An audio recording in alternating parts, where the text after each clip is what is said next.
fight. But if you insist, so be it.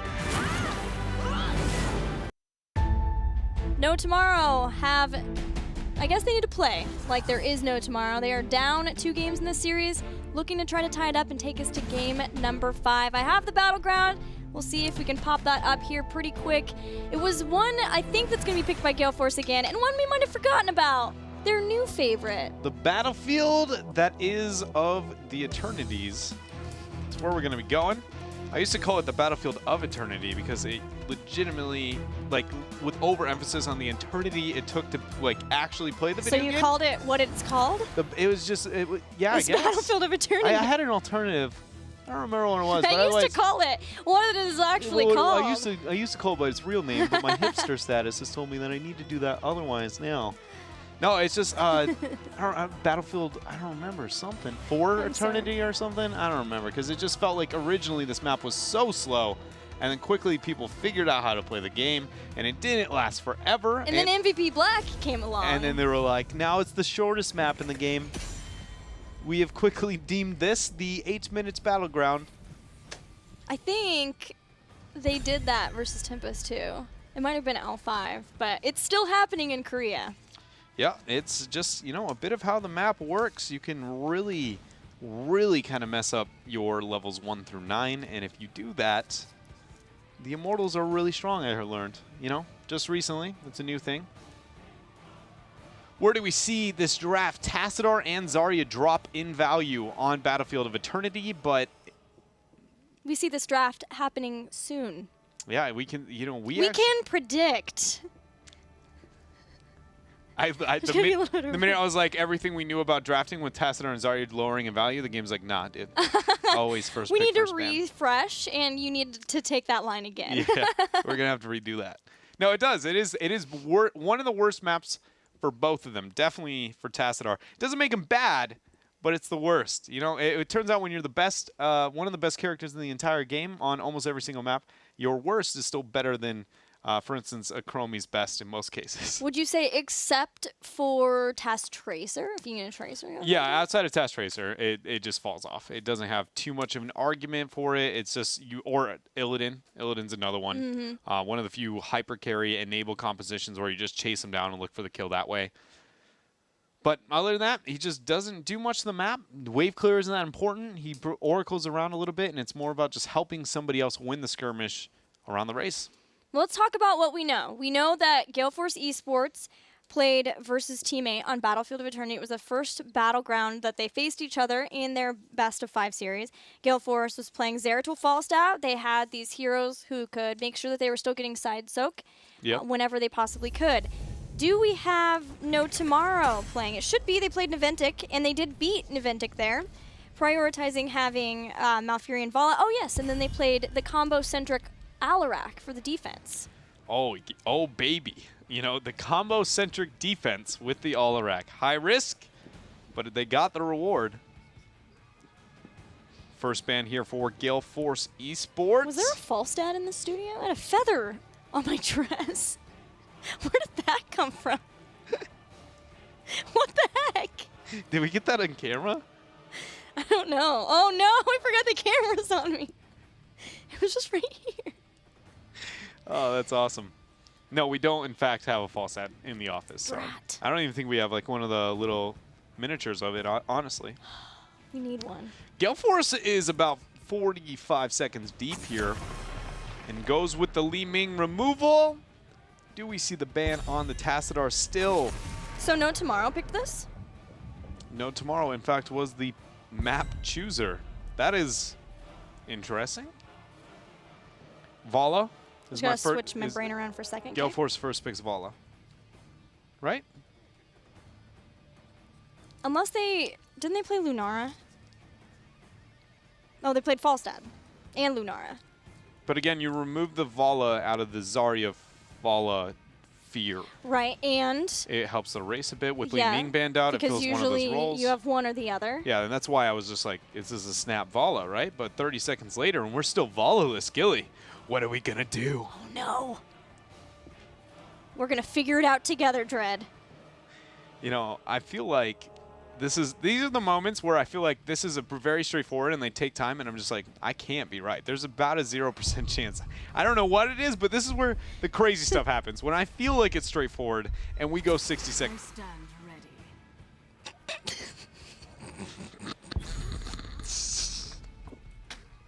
I hate my job sometimes, dude.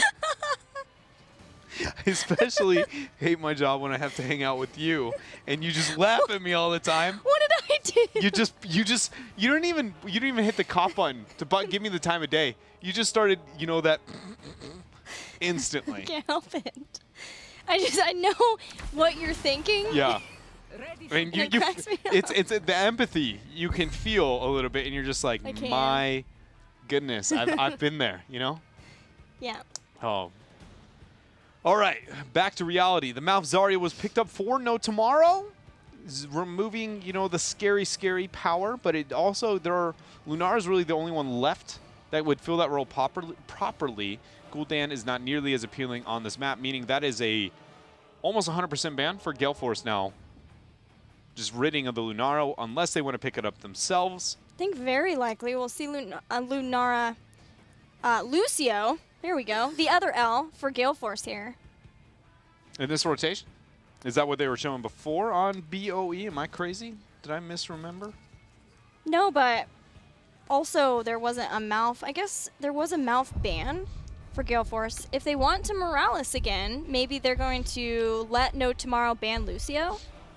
They are going to wait on the support for sure. They've had very low priority on their supports, so it's going to be Murd and Lunara. I didn't think we would see the Lunara that high. I thought you would see a Murden, focus on the main line, getting the Murden for Equinox, but the Lunara was not quite what I expected this high up. So really trying to control the ranged damage dealers for the race. So now, a really weird situation, not that weird. It's just, these are the fun questions I play, I guess, in my head while I'm going through a draft. So I talked about all the reasons why Lunara is either you take it or you ban it, almost 100%. And then how Gul'dan falls off so much in value on the map that I would personally ignore him, right? But Gale Force, we get to gauge how afraid Gale Force is with that trio, even on a map where it doesn't directly accent it, right? This is where you can pick up on small team-specific values on certain strategies when they do it in cases that other teams wouldn't. If they do end up banning the Gul'dan. But for No Tomorrow, what are you rid of? I would still focus on the Lucio. Yes, but if Gale Force want Morales over Lucio, I think that's the right ban, definitely, and the safe one, given that they have taken Malfurion. I just don't know if that was what Gale Force wanted. Yeah, Greymane ban. Makes a lot more sense. Yes. They didn't even think about it. I posed my awkward question of, how much do you value the strategy on a not normal map for it? And they quickly were just like, not even a little, bruh. Gonna ban out the G-Main, a hero that slowly is rising in value in North America. Makes me happy to see, especially on BOE. So with Li Ming, Vala, Lunara all gone, 4 backliners, who do you take? Who's gonna help you? Probably Tychus. Not the answer I wanted to hear. You got another? Just knowing No Tomorrow, I think it'll be Tychus. What about Raynor? All right, so I know we get a little weird sometimes. I'm thinking outside the box here. Yeah. You took the box, you walked 50 meters away, and then Yes. decided I'm going to start thinking now. Most people don't venture a couple inches, but I just crossed measurement systems too, so I apologize. I just confuse everybody at home. They're like, this is like, how does this convert? Like, I can't do this, dude. All right, so Tychus. And the variant, which he hasn't been doing too hot, Gilly. Why don't you just drop that Snapple fact really quick on us? Yeah, I could do that. Thanks. So far, Varian is in the top maybe 10 heroes picked, and yet he has only won 2 of his 9 games. Once by Team Freedom and once by Superstars. Why would they draft it here? Are they going to pick? First I want to apologize. That was a trap question. Did you say that because you just played the trap set? No, just mainly because there literally was not a right answer. And any answer you gave me, I was only going to respond with like a snarky thing back. Like I genuinely. What is with you today? I didn't give you an opportunity to thrive. What did you eat? I don't know. I'll be honest, I said it and then I was like, no, that was not good. You know, like anything she says, I was just going to reply with, but they could have just not drafted Varian, honestly, was all I was going to say. Not too sold on him. I think it's to try to capitalize on stuns. We know they like to defend around the Immortals. So I think it's just to try to get stun lock along with the Immortals. They have Malfurion too, so then they can pair that with Varian. You know what I really don't want to see right now? Alarak. Yeah, I'll take Alarak, honestly, over what I think we're going to experience Artanis. here, which is Artanis or Ragnaros. I really don't want the Artanis. I feel like maybe in the Ragnaros department, still a little bit torn there. Or do they go with another backline? It should be Casanova. Talking Trees is their primary Zarya player, which is why Alarak seems weird to me, because that's the only person who plays Alarak is Talking Trees. I don't know what Casanova would play, especially with Dahaka being taken. Zeratul. All right. Oh, I like that. If you aren't going to Medivh in that slot, which obviously that's not really in Casanova's arsenal, I don't even know. No Tomorrow's never played Medivh. I don't even know who on that squad would. Talking Trees is my first guess. But either way, the Zeratul applies an amazing amount of pressure onto Lunara and Morales.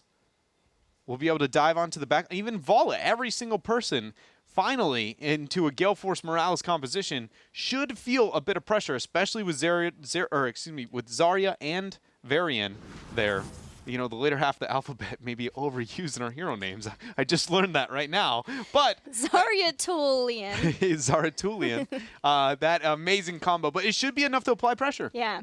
And suddenly, the Lunara, the Vala, the Lieutenant Morales are not going to be sitting there heal beaming it up, dominating Battlefield of Eternity. There's a lot of, you know, I'm really not a huge Varian advocate. You know, not just the numbers, just his impact in the games that he's had. He feels out of place unless you really need the taunt.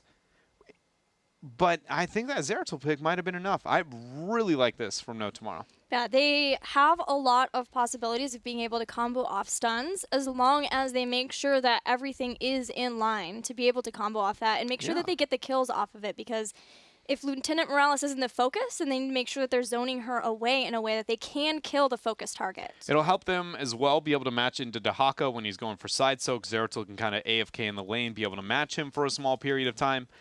The biggest thing that it does struggle when looking at these drafts in particular, what it really doesn't have is very good race at all. It's going to be a very overly defensive early game here.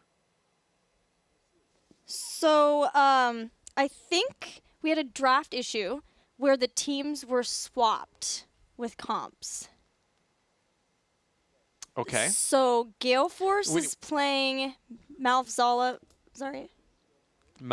Varian. Yes. Sorry, the dude speaking in our ears giving us and this then information. Gale Force is playing red, Malfurion, Zarya, Varian. Okay. And No Tomorrow is playing the blue side, so the Vala, Lunara, Morales, which makes a lot more sense because we did think that Gale Force was the map picker here.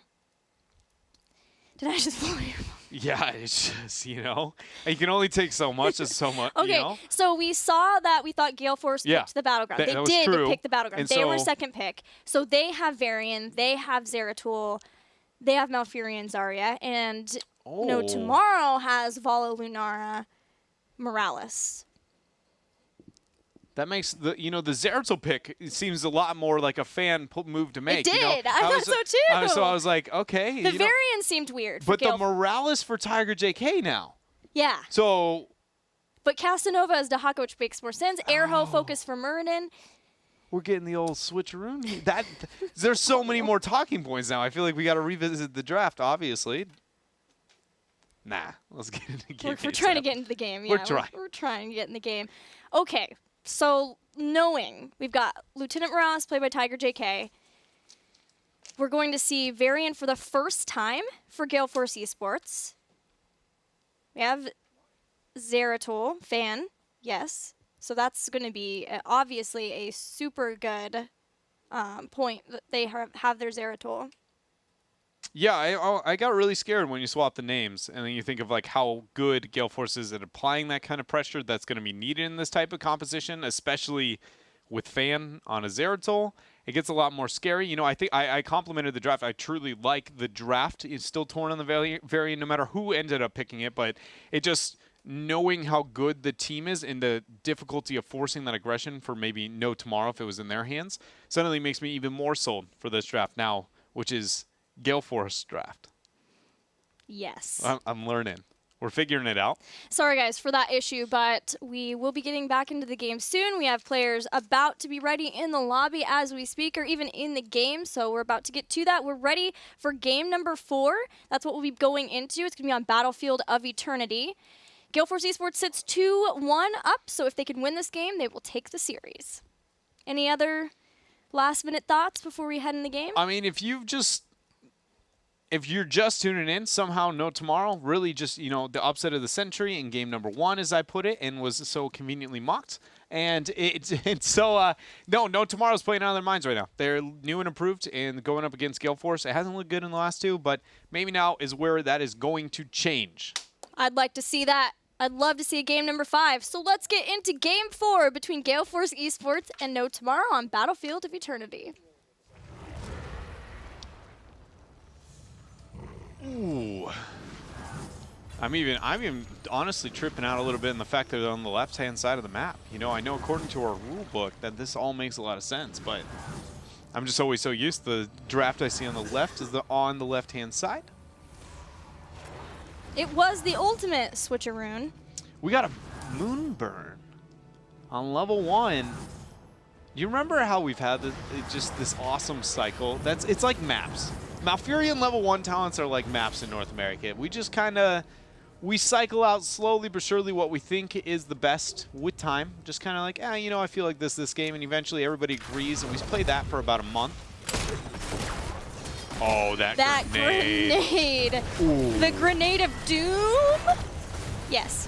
Man, I can tell you, if I was Tiger JK right there and I threw out a nade that big that early on and we didn't get the kill, I'd be like, I don't know how you expect us to win this game. I'd just be like that's about step number 1 to learning how to play as a team. The drag?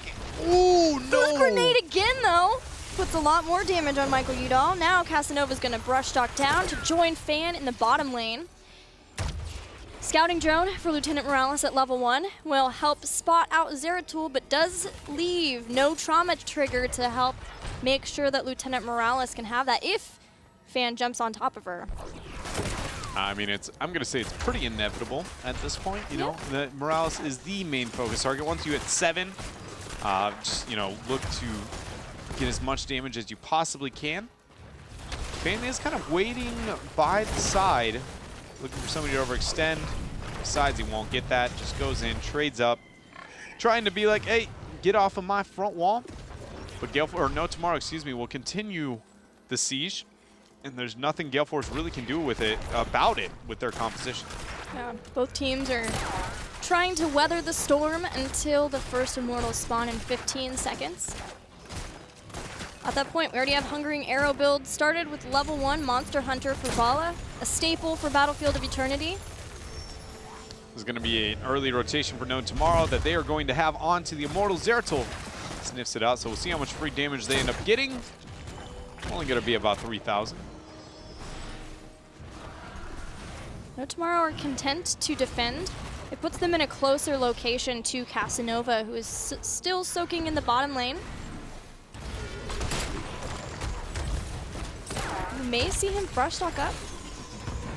They have to be efficient and look to get kills. I mean, it sounds like such a repeated thing to say against Dahaka comps and players and everything, but especially into what we see out of Gale Force. They have so many pause buttons later into the game, so many freeze cross-supporting between Malf and Zarya, that when a drag happens, it's got to be, or when they burrow, they have to get a drag, and it has to be an impactful one. At least draw minimum a cleanse out of your opponents. I like how No Tomorrow are almost approaching this like a wave. They go back, they defend their Immortal, and then they step back in once Jason is ready with the next combo. Trees throws out a few auto attacks. Now they're going to stay because they are close to the halfway point. Safeguard heals up, buys some time for Airho to jump out, but did look like a scary spot for Jason. Tiger JK, half an inch there from maybe losing his life. Fan hit the singularity spike. Now it's going to be defensive posturing, a 1-4 split here for GFE. Zeratul not too hot when it comes to that race itself. As the criticism we had in the, at least I had in the draft. Urho goes in, gets a Storm Bolt, a little bit of damage out there. Casanova did end up moving over. Jason, if he continues up this positioning, he is going to be scared later on once taunt comes into play for Varian. But of course, he knows that it's not here for right now, so we'll see how he changes once heroic abilities are available for Gale Force eSports. Urho has chasen away Gale Force. GFE took down as much of the shielding as they could, but with such an advantage for No Tomorrow heading into that halfway point, it was very likely that No Tomorrow would end up with that first Immortal. They're going to get the Shaman Camp to boot. They're just getting everything. No Tomorrow here, playing so very different from part 1, carrying over some of the trends out of game number 1 here, even getting this small early advantage. With the Shaman Camp backing it, this should be enough for a fort and probably a front wall on top. See how much they get done here on bottom. Fan sharking around, but gets spotted again. Dahaka will be pushing with that camp versus Varian, who isn't the best to try to defend it. So No Tomorrow taking advantage, knowing that Varian is up in the top lane. So they're going to get 3/4, maybe a bit more, on this bottom. Urho, door tosses out. The healing beam is going to have to go on him in a moment. But again, it's the Varian versus Dahaka plus the Shaman Camp. Should have been a front wall up on top too. There it is. The power of wave clear and the lack of wave clear that Equinox has, near non-existent. This battle. Yeah, the struggle. Varian versus Shaman. Turns out Shamans win. They get to cast spells though. Varian just has the lame sword, He can split it in two. He's got a Lion's Fang. That is the name of this blade, correct? I don't know. I guess maybe it is his blade. I don't know. This is his Q. I know it's a Q2, but I don't know if it's actually titled. Honestly, we're gonna get so many. Yeah, it's gonna be Oh, more Charlemagne is his blade. Thank you to our awesome director who saved us from about 60 tweets, letting us know. The nerd in back knew that? My goodness, dude. I didn't know he was that up on his World of Warcraft lore. Here goes the first fort of the game. Taken out by No Tomorrow. This is a nice, healthy lead for a game they absolutely need to win if they want to stay in this series. There's going to be a rotation. Everybody looks like they are committing. With the minion wave pushed out, the camp pressure on bottom, they should be able to get at least a bit of free damage out onto this fort. Yeah, it depends how fast they want to rotate, though. Yeah, well, it can force Gale Force, too. You can kind of sense where they wanted to go. They wanted to play more safe there, but I think it was very realistic. They could have committed early, just put out free damage, knowing that they were on the Shaman Camp to get on it. But for now, they get a bit of an advantage onto the race itself. Dahaka and Zeratul are doing their thing. The Shaman Camp, somebody's going to have to answer to with time. But Zeratul's needed to keep the pressure on Morales. So it's kind of weird. Dahaka's drawing the aggro of Zeratul, which we expected. Yeah. But it's also, Zeratul's needed to be the scary composition they are, at least pre-10, until we see Varian actually get that taunt. With Dahaka clearing out the wave, the minions in bottom, too. No Tomorrow are okay with just continuing to soak up in the top and continue to push that lane. They are still slightly ahead in experience. If they could get to heroic abilities first, that'd be a nice win in this phase, but Gale Force are not too far behind. Oh, man. This top four won't be 10 yet. Urho trying to anchor, slow the transitions. Jason's going to move right on down. Fan moved up. Got a little damage out there, but Jason very comfortable with Tiger JK. It's all about Tiger JK's health pool. The body blocks onto Crowan. It's going to be a kill. And we are setting ourselves up for what could be another quick Battlefield of Eternity game. It should be a small enough experience gap that it will not be, the 8-minute dream. Yeah, we still have to proc the halfway show, which is about to happen now, where the Immortals will switch spots. Dahaka's continuing to push that top lane, trying to apply as much pressure as possible. If he can push down the fort, then the Immortal is guaranteed to walk straight toward a keep. All right, so No Tomorrow has made a lot of really cool changes in their shot calling. I want to see if they've made this one. And it's actually pushing bottom rather than pushing top with this. And I'll talk why in a second. They're hanging out for globes. Please go bottom. I will love you so much. Oh! All right, so when the shielding gets this high, okay, so take a minute to watch how much damage happens to the shielding in between the fort and the keep. We'll see how much damage Gale Force puts out. It's hit or miss on times, especially when, I guess, Gale Force not even having the 10 won't even put any damage output. But if the team is a little bit higher and can take that fight, there's such a long walking distance that you just take infinite free damage onto your Immortal. And you can split pressure, get a free keep from wall on bottom, which is essentially all they're going to attain here. The surprise element of Casanova jumping in has already been used. He didn't land drag. Odin drops down, and Gale Force eSports are looking to defend their keep. The shielding starting to drop. Taunt with a root forces Burrow for Casanova as he comes out. Looking to see if he can drag Fan, who did get hit by Stormbolt, but Cleanse gets him out a-okay. Shielding down, and the Immortal moves into melee range. This allows Gale Force eSports to defend a lot easier, especially with several melee members. They're looking to put the fight on past the Immortal and try to catch some of the members of No Tomorrow. They save the keep. Are they going to be able to get the fight they want? Urho trying to get the dismount, slow everybody down. Beautiful Stormbolt onto Fan, the highest chances of chasing them down. And it looks like, oh, spoke too soon. Fan could have followed up, looked for the Void, but no, they are backing away. No Tomorrow. Still just really showing so much difference in their play, the control, the calculation and rotations. But they did not expect this. Gale Force eSports show up at their bruisers. Oh, he's body blocked out. Prison, yeah, and Arrow's body blocked out. Twilight Dream to seal the deal. Takes out Muradin. Tiger JK is going to try to fly back to the gate. Jason doing what he can, but it's not enough. The damage is too much. Lieutenant Morales as a second kill for Gale Force. Gale Force with that perfect invade, and more importantly, that beyond respectable Void body block.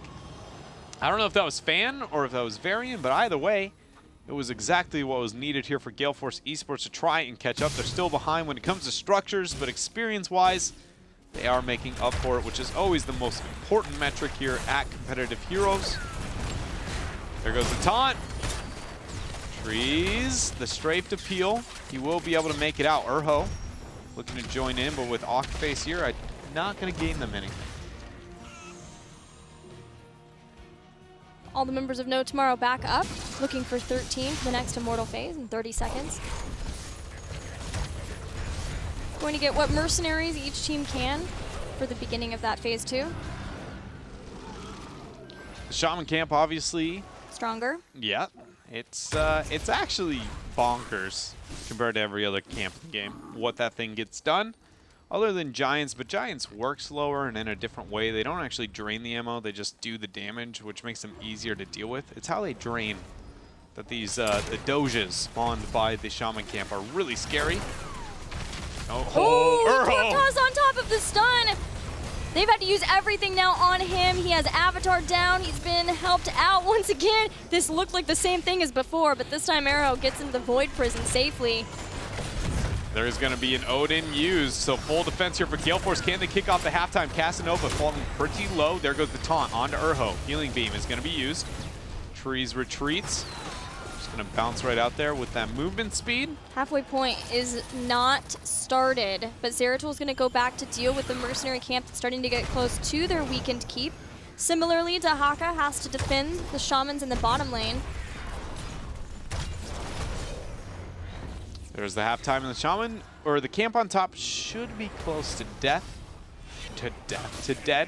And that'll be enough for Fan to be able to rotate out now. The keep is no longer fear of being lost, and defensive positioning here. So this is going to be whoever makes the biggest slip up most likely is going to be the one initiated on. It's going to be the first attempt onto Urho. That was a surprising amount of damage for no heroics being used. Yeah, there's Tychus there.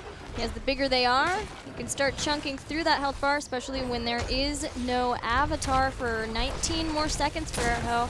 makes him a juicier target. Watch for the Haka who's jumping in. Can he catch that Aka phase? That's exactly who he goes for. He's got him stunned. He ice blocks at the last second, but it's not going to be long enough. Casanova burrows in the middle of so many members of Gale Force eSports. He gets taken out. It's a 1 for 2. Look at Lunara, though, I know. just doing so much damage with the poison. There's going to be the first kill. If she can leaping strike any of these guys, she might be able to get the rest. There's one.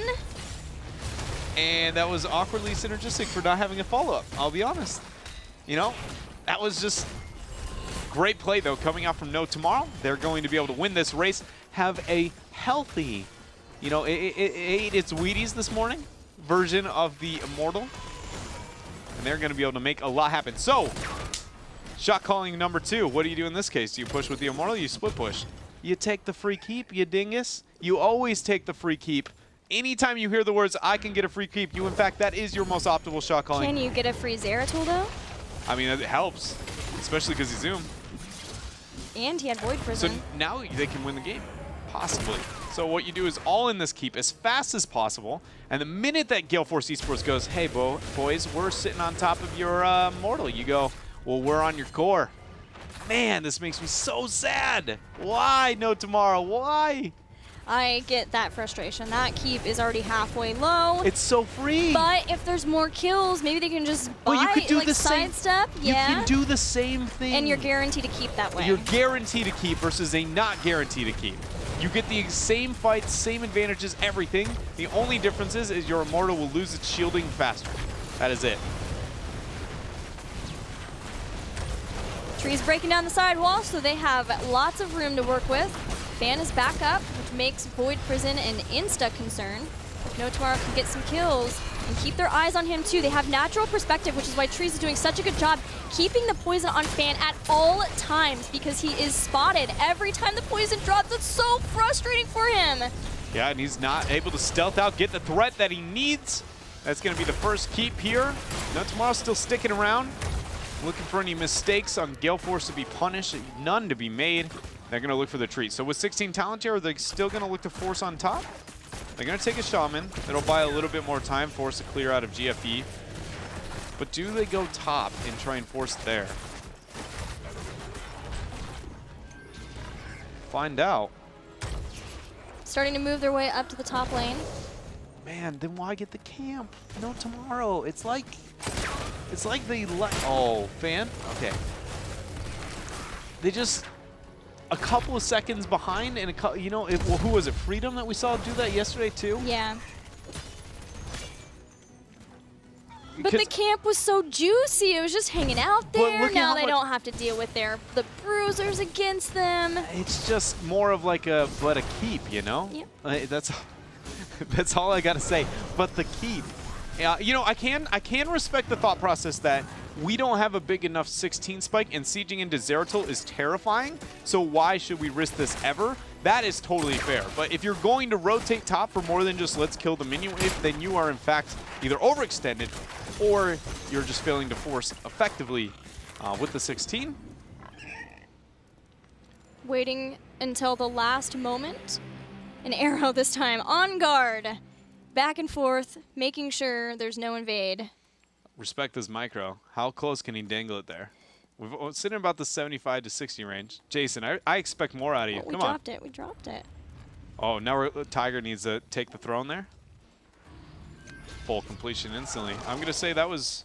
6.5 out of 10? He stumbled on the dismount like just a smidge, but other than that, it was pretty clean.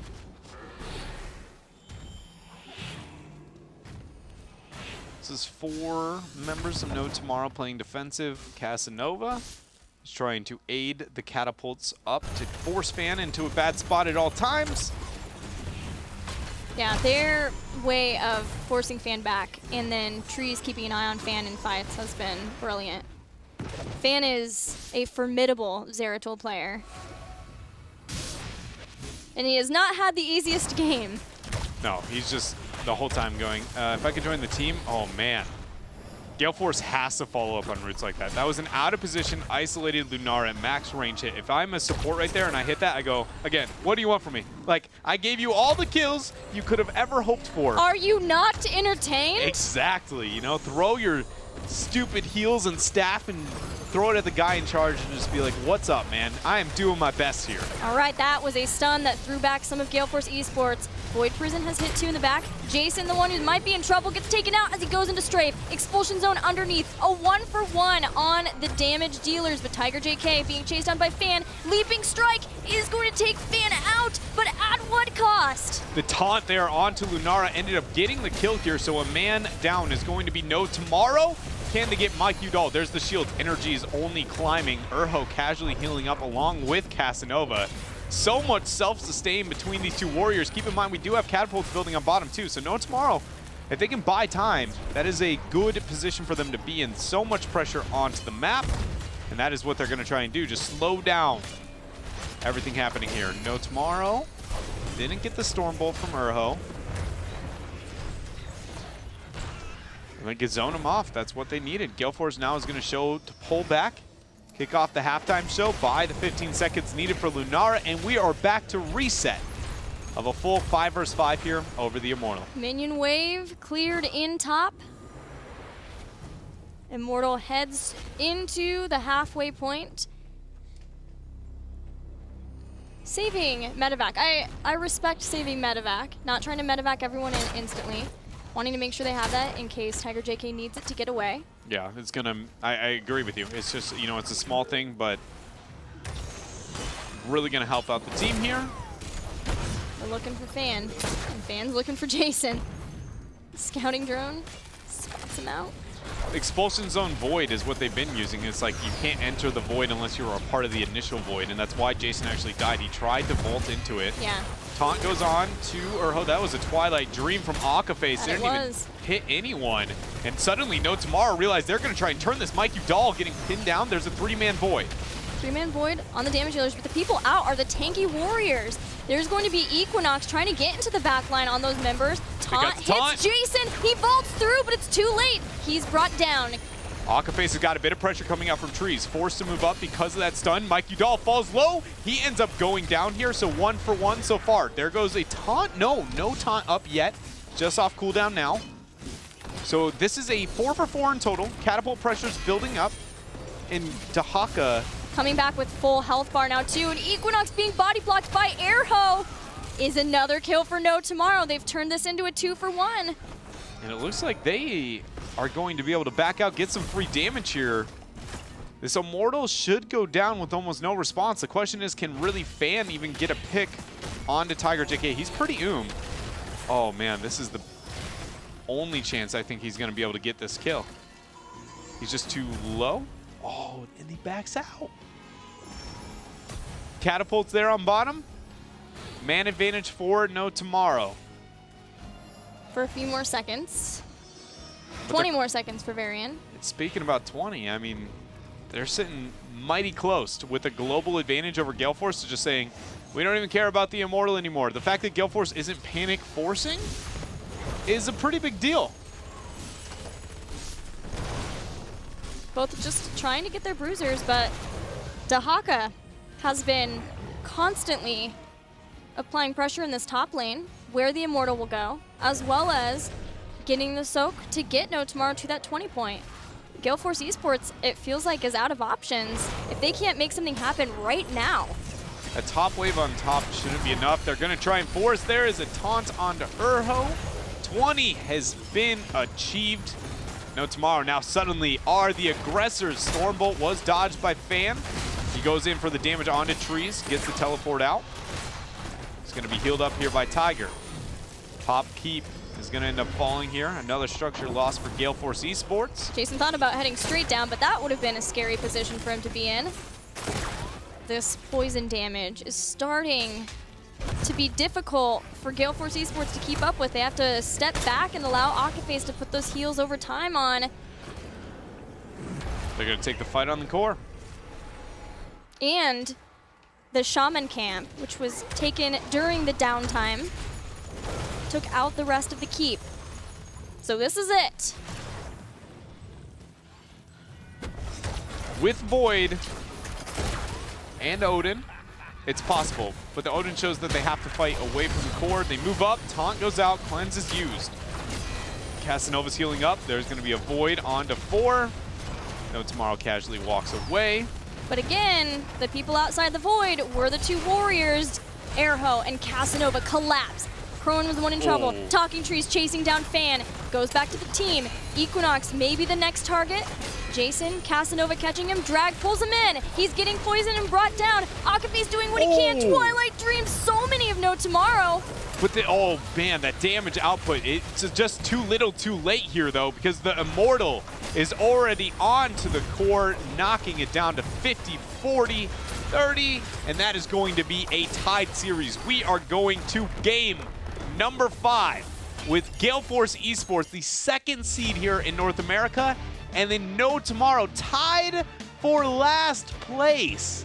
And we have game 5. No Tomorrow able to get through 2 games in a row that Gale Force eSports command. Tomb of the Spider Queen, Infernal Shrines.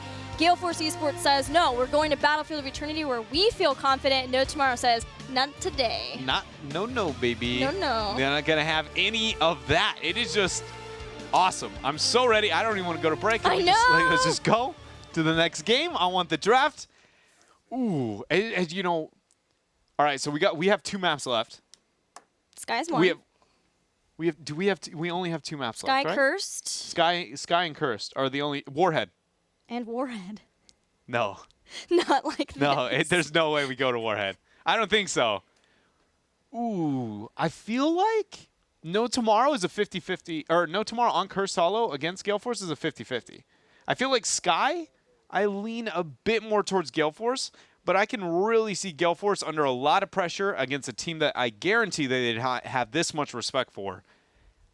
Cursed Hollow boss calls, man, if you don't know, if you haven't in your head built the math of like, this is when we do this is when we don't, it can make for some crazy shot calling decisions. And I would really like No Tomorrow to kind of, you know, pressure that part because we know that to be a weakness of Gale Force. So you want No Tomorrow to pick map? I want Cursed. Wait, Gale Force gets to choose. They just lost it. Yeah, I know. And if they allow No Tomorrow to pick the map, I want Cursed Hollow.